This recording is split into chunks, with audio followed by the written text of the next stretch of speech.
Oke guys, masih di parade IPO Januari 2025. Kali ini kita akan bahas lagi antrian saham IPO ya. Kalau kemarin itu kita udah bahas IPO Jumbo milik anak usaha Pani. Nah, kali ini kita akan bahas lagi antrian saham IPO ya, yang juga merupakan perusahaan anak dari salah satu perusahaan yang sudah listing duluan di Bursa Efek Indonesia. Kali ini kita kedatangan PT Raharja Energi Cepu Tbk dengan kode sahamnya Ratu, teman-teman. Ini merupakan perusahaan dari konglomerat Indonesia juga, yaitu Bapak Hapsoro yang merupakan suami dari Ibu Puan Maharani, guys.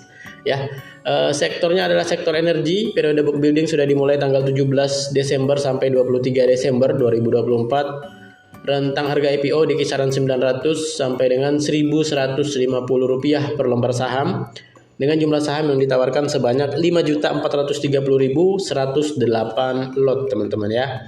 Seperti itu. Nah, di video kali ini kita akan bahas seperti biasa dari underwriternya, struktur IPO, penggunaan dana IPO, lockup, dividen, valuasi, dan lain-lain, teman-teman. Sebelum masuk ke pembahasan, jangan lupa untuk follow akun saya, teman-teman. Kemudian sebelum masuk ke pembahasan prospektusnya, seperti biasa saya bacakan dulu profil singkat dari Ratu ini ya, teman-teman. Ratu ini merupakan perusahaan holding, teman-teman. Jadi dia mempunyai beberapa anak usaha lagi ya. Sektornya itu holding di sektor migas atau minyak dan gas, teman-teman. Memiliki dua blok, yaitu blok Cepu dan blok Jabung. Merupakan anak usaha Rukun Raharja yang didirikan pada tanggal 16 Oktober 2006, teman-teman ya. Jadi sudah cukup lama. Kemudian si Ratu ini, teman-teman, memiliki investasi di dua blok produksi minyak dan gas ya, teman-teman. Yang pertama di sini ada di blok Cepu. Ini merupakan partisipasi dengan ExxonMobil sebagai operator yang memberikan keunggulan manajemen operasi dan pengembangan blok. Participation interest-nya itu sekitar 2,2%, teman-teman ya. Kemudian untuk blok Jabung ya, itu Ratu berhasil mengakuisisi kepemilikan participation interest sebesar 8%. Blok ini dikelola oleh PetroChina yang merupakan perusahaan migas terbesar di Asia, dengan sisa kontrak itu masih 19 tahun lagi, guys. Nah, jadi masih panjang ya untuk kontrak antara Ratu dengan PetroChina. Seperti itu, guys. Oke, guys, langsung aja ya. Saya akan coba bacakan poin-poin dari prospektus Ratu ini atau PT Raharja Energi Cepu ya. Kira-kira semenarik apa IPO-nya dan apa saja poin-poin penting yang ada di prospektusnya. Yuk kita bahas.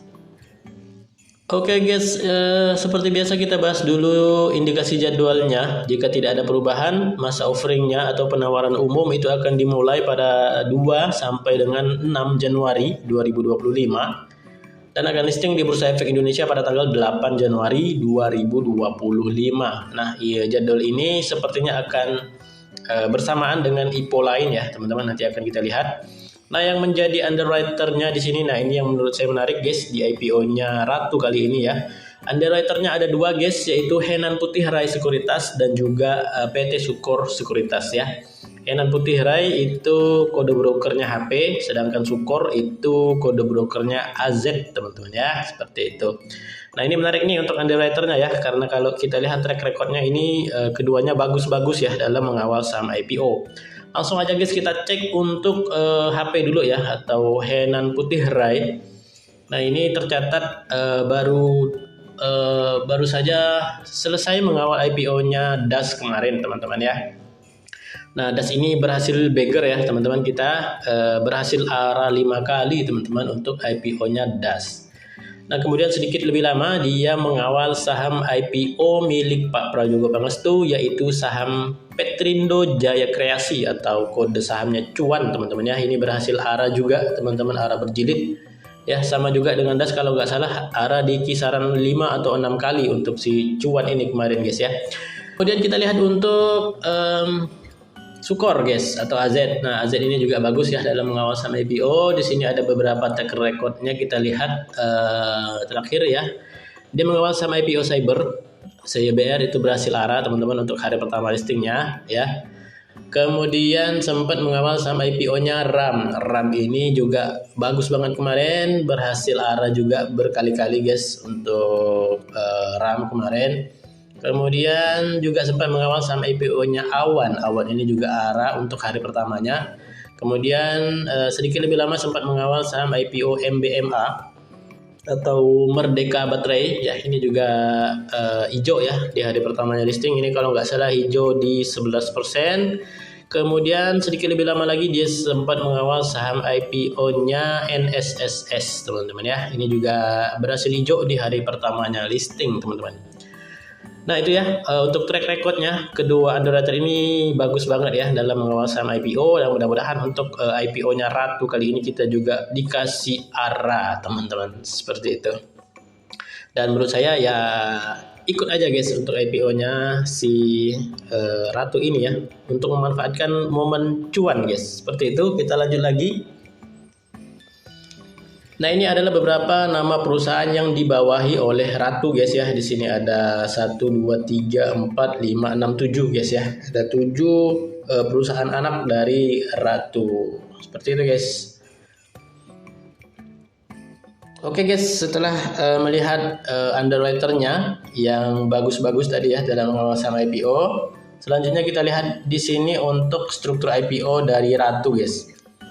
Dalam IPO ini sejumlah 543.10.800 ya, yang mana terdiri dari 190.053.800 itu merupakan saham baru yang dicetak oleh Ratu yang akan ditawarkan ke masyarakat. Kemudian yang kedua sejumlah 352.957.000 itu merupakan saham yang akan dilepas atau yang akan dijual oleh pemegang saham penjual, yaitu Raja atau Rukun Raharja teman-teman ya. Nah jadi dia juga akan jualan sedikit dari porsi kepemilikannya ke publik teman-teman. Kemudian di sini nilai nominalnya Rp10, rentang harga IPO di 900 sampai dengan Rp1.150 per lembar saham, dengan nilai emisi IPO itu di kisaran Rp624.462.420.000 teman-teman ya. Nah ini cukup besar untuk nilai emisi yang akan dikumpulkan di IPO ini teman-teman. Seperti itu. Kita lanjut lagi.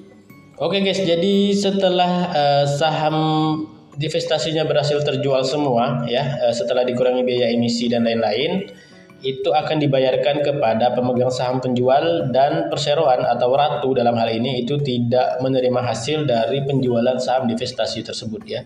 Oke guys, ini adalah struktur permodalan dari Ratu ya setelah IPO dan setelah terlaksananya divestasi tadi ya. Sebelumnya Raja itu memegang 99%, setelah IPO menjadi 79% ya. Kemudian ada PT Rukun Prima Sarana, ini masih sama teman-teman di 0,0004 ya. Kemudian ada masyarakat di paling bawah di sini dengan 2 saham, yaitu saham baru itu di kisaran 7% dan saham divestasinya itu sebanyak 13% teman-teman ya. Nah ini total keseluruhan untuk saham masyarakat dari Ratu itu masih cukup kecil ya teman-teman, di kisaran 20%. Nah berbeda dengan saham ADI kemarin yang saham IPO-nya 10%, kemudian ditambah saham PUPS-nya di 40% lebih, sehingga porsi masyarakat di saham ADI itu menjadi 53% lebih teman-teman. Seperti itu ya. Oke guys, selanjutnya saya bacakan untuk rencana penggunaan dana IPO dari Ratu ya. Di sini ada 3 poin teman-teman. Setelah dikurangi biaya emisi, penggunaan dana IPO-nya akan digunakan untuk yang pertama sekitar 157 miliar, yaitu akan digunakan untuk dipinjamkan kepada anak usaha, yaitu PT Raharja Energi Tanjung Jabung, yang mana selanjutnya akan digunakan untuk pemenuhan kewajiban pembayaran cash call ya dari PetroChina International Jabung Ltd dalam rangka pengelolaan blok Jabung dengan jumlah sekitar 10 juta US dollar atau sekitar 159 miliar rupiah teman-teman ya. Jadi cash call itu seperti permintaan dana dari mitra pengelola usaha patungan teman-teman ya kepada mitra lainnya. Nah, kurang lebih seperti itu. Kemudian penggunaan dana yang kedua sekitar 34 miliar sekian itu juga akan digunakan untuk dipinjamkan kepada perusahaan asosiasi yaitu PT Petrogas Jatim Utama Cendana yang mana akan digunakan juga untuk mendukung kegiatan operasional blok yaitu untuk pemenuhan kewajiban pembayaran cash call lagi teman-teman. Kali ini dari ExxonMobil Cepu Ltd ya, itu dengan jumlah sekitar 2.200.000 US dollar atau 35 miliar rupiah teman-teman. Kemudian penggunaan dana IPO yang ketiga itu sisanya akan digunakan untuk modal kerja seperti remunerasi karyawan serta pengurus dan pengawas, dalam hal ini direksi dan dewan komisaris, serta digunakan untuk biaya operasional perseroan teman-teman, seperti itu. Nah, ini untuk penggunaan dana IPO-nya ya. Ini menurut saya lumayan bagus lah ya, karena ini untuk menjalin hubungan kerjasama antar mitra dari si Ratu dan juga digunakan untuk modal kerja teman-teman. Oke, selanjutnya saya bacakan di sini untuk laporan posisi keuangan dari si Ratu ini teman-teman ya. Di sini langsung aja kita pantau dari jumlah asetnya, terjadi peningkatan teman-teman dari tahun ke tahun. 2021 di 14 juta dolar ya. 2022 masih sama di kisaran 14 juta. Kemudian 2023 itu terjadi kenaikan teman-teman di 57 juta dolar. Dan per 30 Juni 2024 itu total asetnya di angka 50 juta dolar, teman-teman ya. Kemudian kita pantau di sini untuk total liabilitas atau total hutangnya, di sini terjadi kenaikan teman-teman dari tahun ke tahun ya. Kemudian dari total ekuitas atau total modalnya di sini juga terpantau terjadi peningkatan dari 11 juta dolar itu naik sampai ke 30 Juni 2024 itu di angka 20 juta dolar teman-teman, seperti itu. Nah, ini untuk dari keuangannya yang menurut saya masih cukup aman ya untuk si Ratu ini teman-teman, seperti itu. Oke teman-teman, selanjutnya saya bacakan di sini untuk kebijakan dividen bagi teman-teman yang suka ngoleksi saham untuk dapat dividen ya. Di sini dikatakan bahwa Ratu itu akan membagikan dividen mulai tahun buku 30 Juni 2024 ini ya. Jadi sudah disepakati yaitu per 30 Juni 2024 dividennya sebanyak-banyaknya 60% dari laba bersih tahun berjalan guys ya. Nah, ini menurut saya lumayan banyak untuk dividen dari Ratu teman-teman, seperti itu. Oke guys, selanjutnya saya bacakan untuk keterangan lockup dari saham Ratu ya. Di sini dikatakan untuk para pemegang saham lama itu bebas ya guys ya. Jadi tidak ada lockup selama 8 bulan ya. Jadi dia bebas untuk jualan selama 8 bulan. Kemudian untuk Pak Hapsoro, di sini dikatakan bahwa Saudara Hapsoro melalui Rukun Raharja menyatakan bahwa saat ini dia merupakan pengendali perseroan. Kemudian dalam surat pernyataan tanggal 25 November 2024, Bapak Hapsoro berkomitmen untuk tidak melepaskan pengendalian atas perseroan selama 12 bulan setelah Ratu melantai di Bursa Efek Indonesia. Kemudian tambahan juga untuk memenuhi permintaan Bursa Efek Indonesia, Hapsoro selaku owner itu menyatakan tidak akan melakukan perubahan pengendalian atas perseroan selama 3 tahun sejak tanggal pencatatan perdana di Bursa Efek Indonesia dari saham Ratu guys, seperti itu ya. Nah, ini untuk keterangan lockup-nya. Kita lanjut. Oke guys, ini adalah valuasi dari saham Ratu ya. Potensi market cap-nya itu ada di 2,4 sampai 3,1 T ya, dengan price to sales di 2,4 sampai 3 kali teman-teman.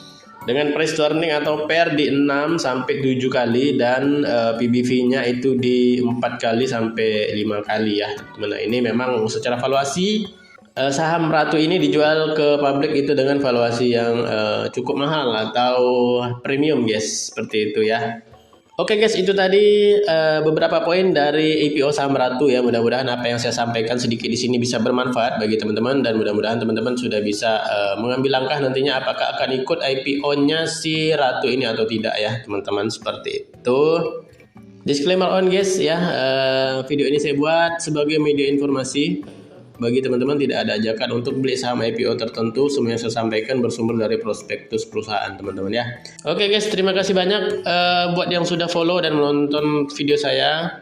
Mohon maaf apabila terjadi kesalahan dan kekurangan di video kali ini, dan sampai bertemu kembali ke dalam pembahasan saham IPO selanjutnya.